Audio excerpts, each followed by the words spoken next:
A reading from the Gospel of Luke, chapter 3, verses 7 to 18. John said to the crowds who came out to be baptised by him, "You pack of snakes! Who warned you to escape the wrath to come? Produce good fruit as a sign of your repentance, and don't presume to say to yourselves, 'We have Sarah and Abraham as our mother and father.'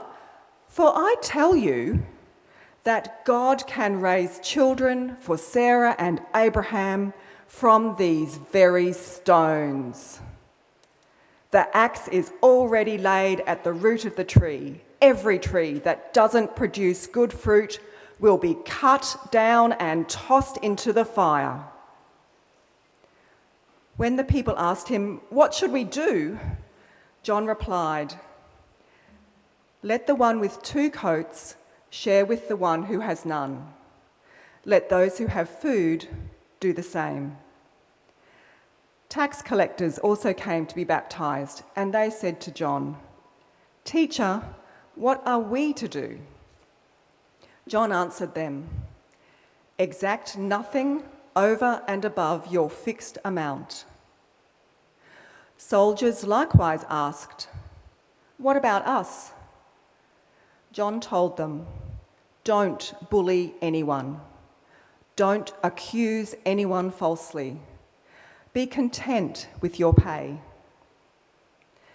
The people were full of anticipation, wondering in their hearts whether John might be the Messiah.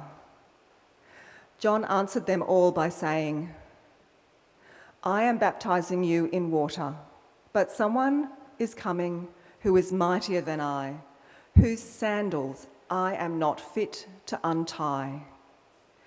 This one will baptize you in the Holy Spirit and in fire.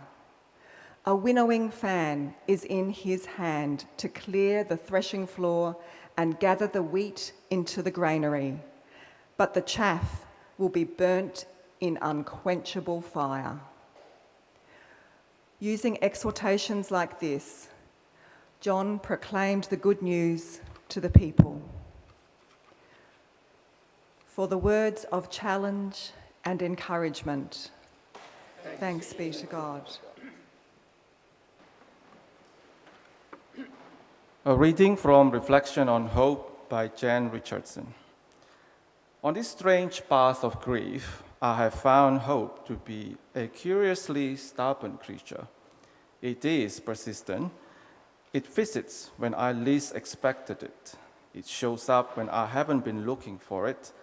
Even when it seems like hope should be a stranger, there is something deeply familiar about it. If I open my eyes to it, I know its face, even when I do not know where it is leading me. Though hope may sometimes seem like a luxury, frivolous, groundless, insubstantial, it is precisely the opposite. Hope is elemental. It is made of some of the strongest stuff in the universe. It endures. Hope does not depend on our mood, our disposition, our desire. Hope does not wait until we are ready for it, until we have prepared ourselves for its arrival. It doesn't hold itself apart from us until we have worked through the worst of our sorrow, our anger, our fear. This is precisely where hope seeks us out, standing with us in the midst of what most weigh us down.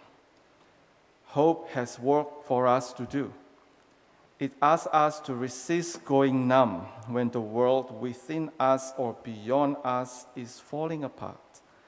In the height of despair, in the deepest darkness, hope calls us to open our hearts, our eyes, our hands, that we might engage the world when it breaks our hearts. Hope goes with us, step by step, providing the sustenance we most need. Hope, writes W. Paul Jones in Trumpet at Full Moon, is the simple trust that God has not forgotten the recipe for manna. In these Advent days, what are you hoping for? So let us share a blessing of hope together. May we know the hope that is not just for someday, but for this day, here, now, in this moment that opens to us. Hope not made of wishes, but of substance. Hope made of sinew and muscle and bone. Hope that has breath and a beating heart. Hope that will not keep quiet and be polite. Hope that knows how to holler when it is called for. Hope that knows how to sing where there seems little cause. Hope that raises us from the dead. Not someday, but this day. Every day, again and again and again. For the spirit of Advent, in contemporary expression, thanks be to God.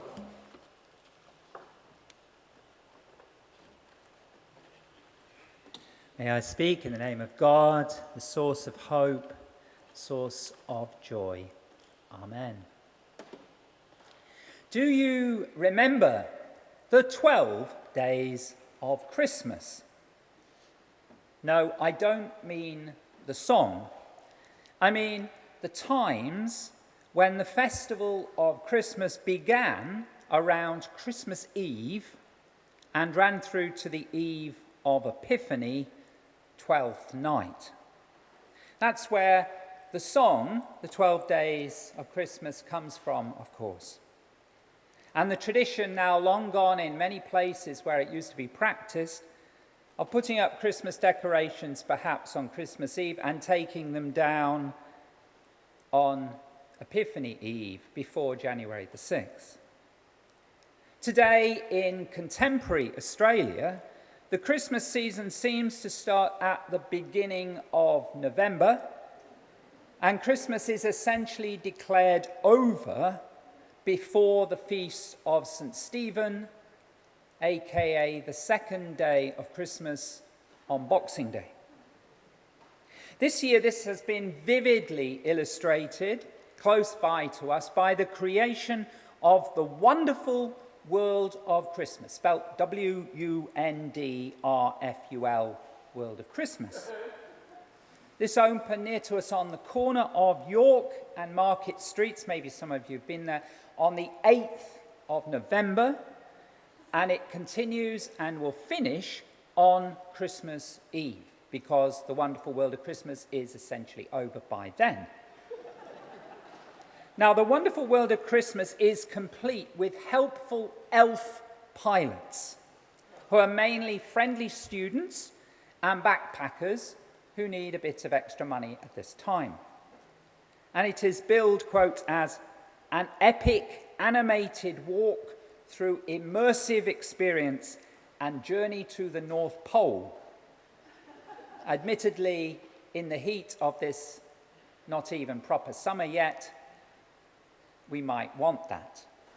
With stunning VFX, I'm not quite sure what that is, and CGI, and tickets from $25, but free to under threes, all coming with a free Santa letter pack and complimentary North Pole digital family photos.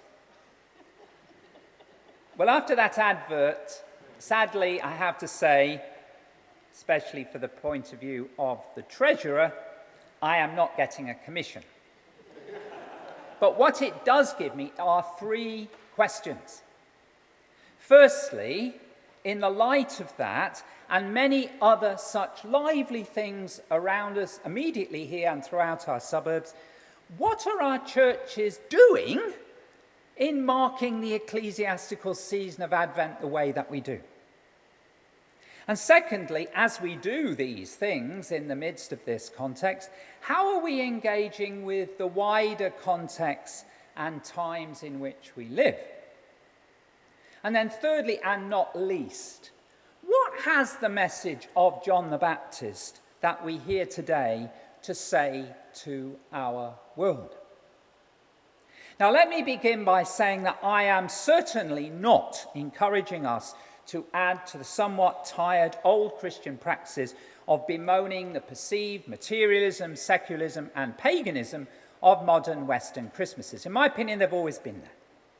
At this time, we are undoubtedly all caught up in the extraordinary world of late capitalist consumerism, which has many questionable aspects. And I don't think the wonderful world of Christmas is actually one of the worst aspects of that, or a bad aspect at all. You might like to check it out and invite them to send us a little bit of money as a result for our promotion. However, unless we really want to go back to the misplaced repressiveness, okay, I'm an Anglican, misplaced repressiveness of some of our Puritan forebears, we do much better to live through this current season with a lightness of spirit. Lightness of spirit, that's what I think we as Christians can offer the world well. That doesn't mean we have to dress up in elf suits. But if anybody would like to dress up in an elf suit in the next few weeks at Christmas, please go ahead. However, we do not also have to literally copy John the Baptist by making ourselves seriously ascetic and calling out crowds, as so brilliantly read earlier, as broods of vipers and threatening the coming wrath. Indeed, in the face of so many agonies and anxieties among and around us today, perhaps, as I say, a lightness of spirit is one of the loveliest gifts of hope and peace that Christians might nurture and offer today. Not to give up extra things, not to compete with the world, but to offer a different lightness that might help us and help others. In that spirit, though, what then is the purpose of Advent and our Advent traditions? And what shape might it fruitfully take for us today? Because there are at least two major challenges for contemporary Christians with Advent. Related on the one hand to modernity and post-modernity, and on the other hand, where we are, to our geography. Not least in terms of the very different hemisphere and continents in which they were formed, we might ask whether the traditional forms of marking Advent can really be truly meaningful down under.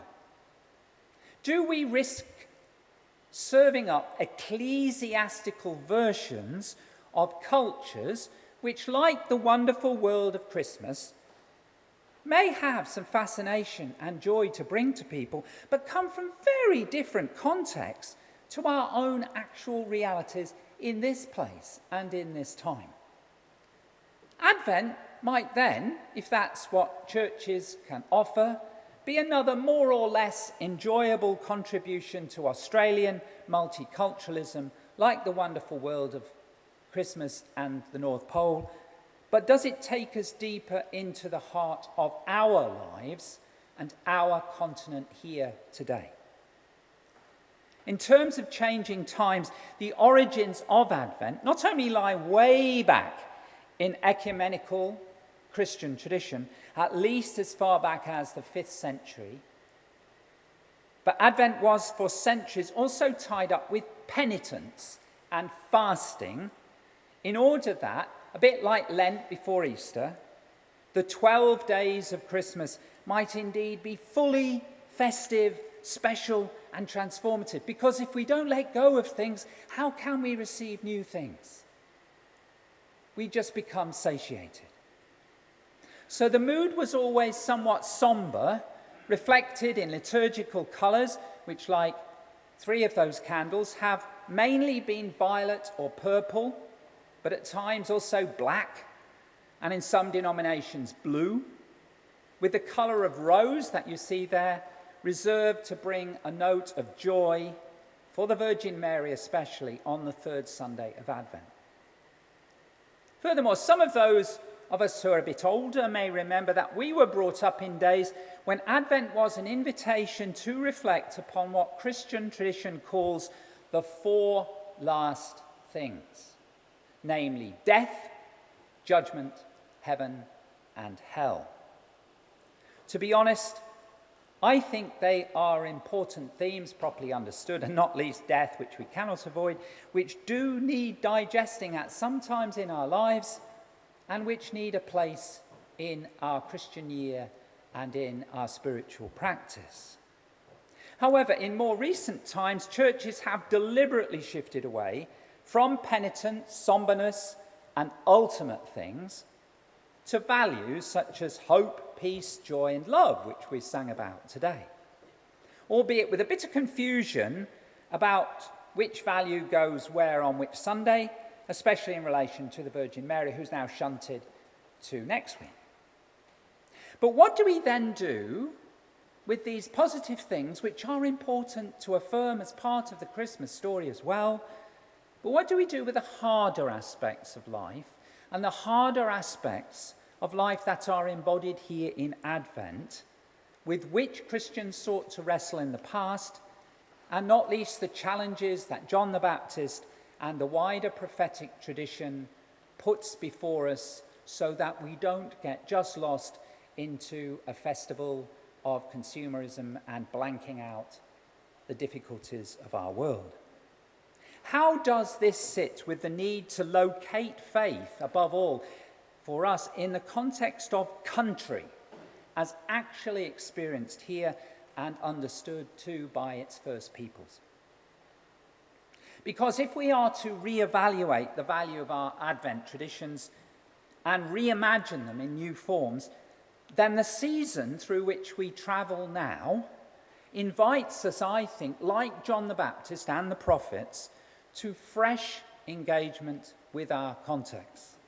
John the Baptist was very much part of the tradition, but he was reworking it just as Jesus did, and so we are encouraged to do so in our own times. In reflecting upon this and upon seasons, I'm struck by the oddities too, just a few weeks ago, of recent Australian forms of celebrations of the change of seasons at what Westerners in the Northern Hemisphere have called Halloween. Belongs to stuff in which I grew up, and it all makes a great deal of sense.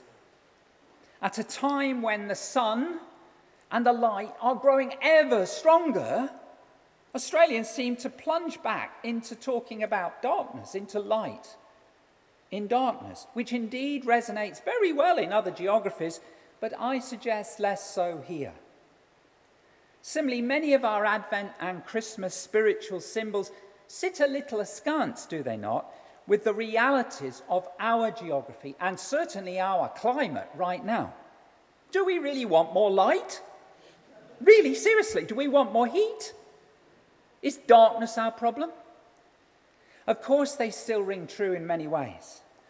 For we do not need the cold and distinctive features of the world's north to know the value of God as light in our human struggles and in our human hearts, as new birth in the face of our personal winters and our personal deaths, or as transforming energy for troubles in our homes and the hearths of our souls.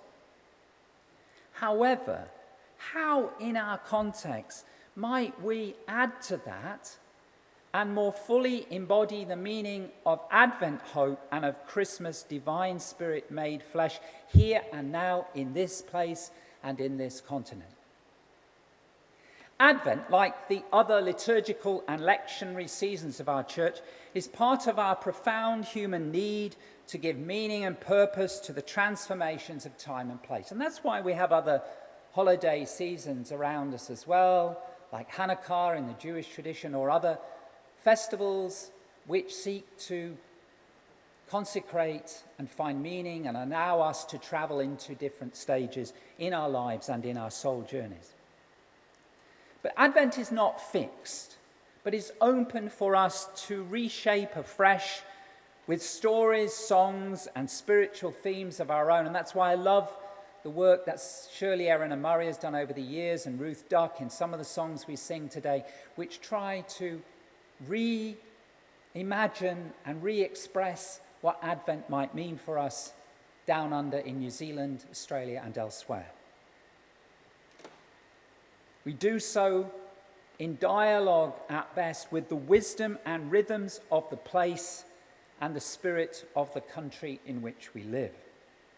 Because in our situation, I think we do well to listen, not just to block ourselves out with a lot of stuff from the north, but in this season to look also to what, not only to what is good in our Advent traditions from afar, but just as the witness of John the Baptist came out of his deep connecting with the natural world of his own context. Remember, he lived as part of country, eating very little but off the land itself, baptizing people in the rivers, in the flow of life and of nature.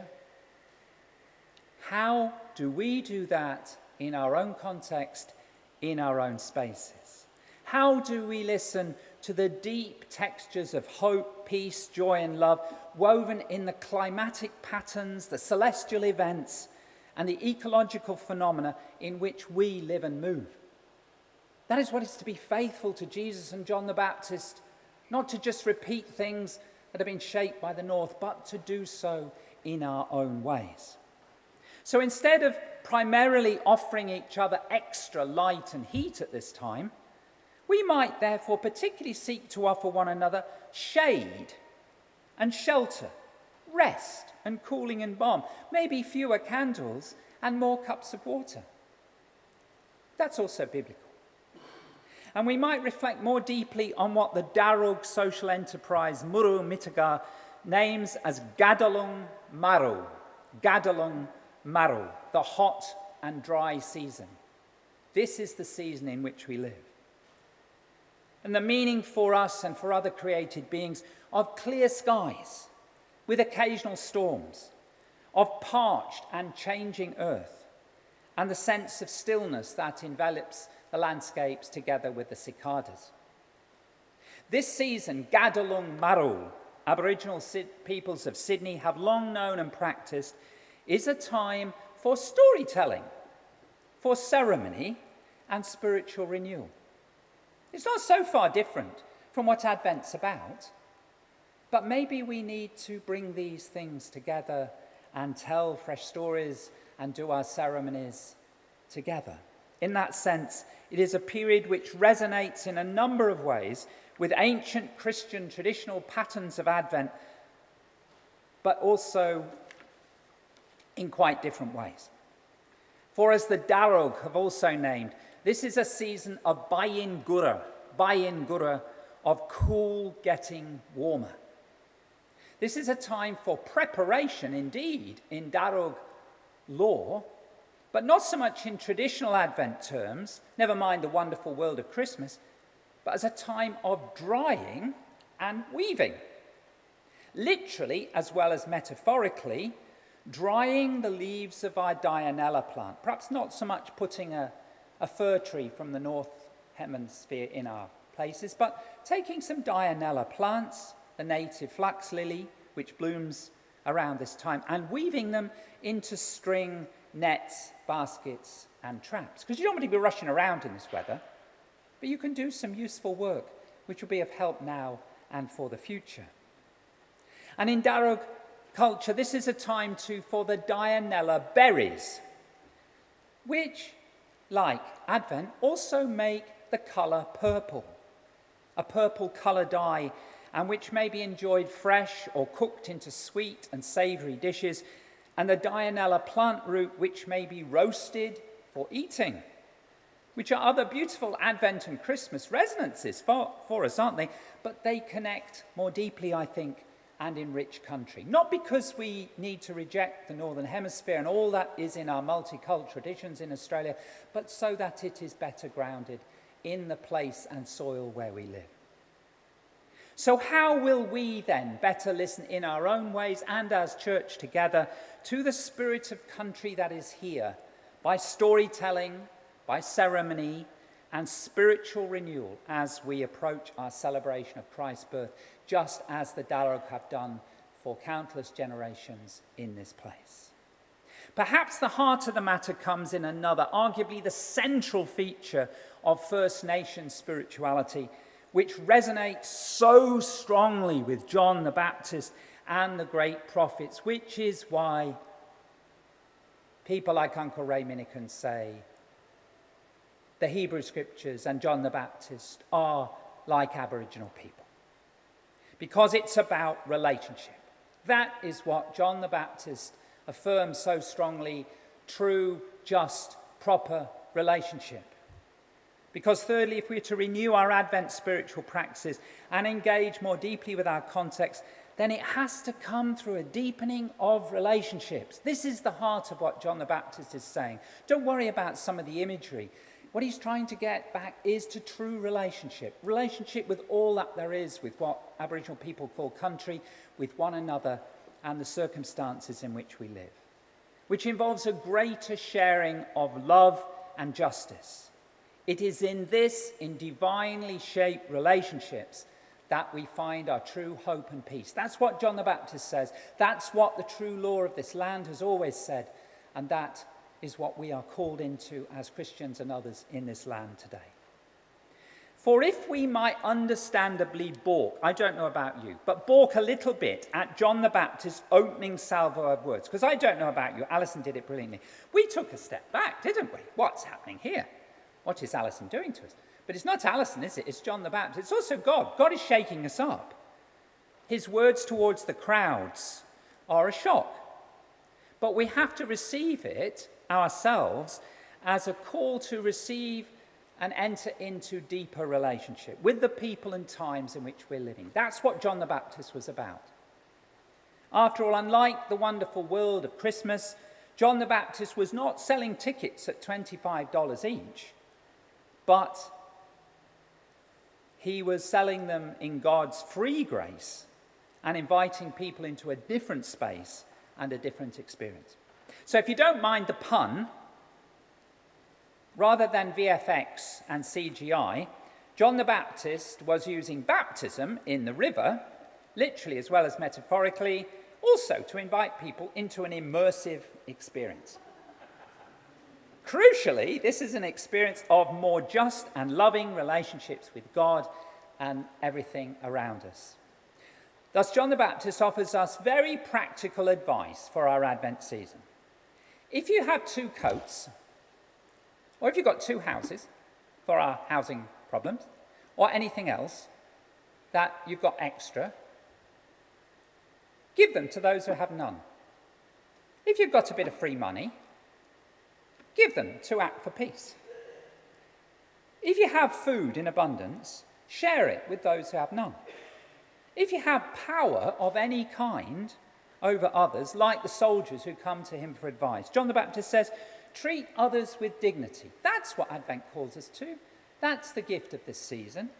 Not to exploit others, not to threaten others, or share false accusations, but to be content with what we need, not to feed our greed, but to take the gifts that we have, whatever they are, dianella plants or whatever, and weave and construct something that will renew ourselves and our world. And all of that, it seems to me, is pretty good Aboriginal advice too, and pretty good advice for whatever we enjoy and however we travel through this current season. A final thought. Are you looking forward to the fullness of the Christ time as John the Baptist did? Now, for my taste, I'm not always sure I dwell as happily as the Baptist and Luke on the picture of Christ with a winnowing fork, gathering up wheat and burning up chaff with an unquenchable fire, because I could really not do with fire at this time of year. But I know what the Baptist and Luke is trying to say, that this season, which we call Advent, the coming of Christ, is not so much about wonderful experiences, even being baptized, never mind the wonderful world of Christmas, as it is about sharing food and fruitfulness, casting away what we don't need, letting go, not just because some of us are downsizing, but because that's what we might all do. Advent might be a season for downsizing. Nurturing deeper relationships with others is the core and of the whole creation of which we're a part. So maybe we might want to reimagine that picture that we are given by Luke through John the Baptist. Maybe seeing Christ in generations after generations of the darug, gathering plants like the dianella, weaving, cooking, and offering shade and lightness of being. In the name of God, amen.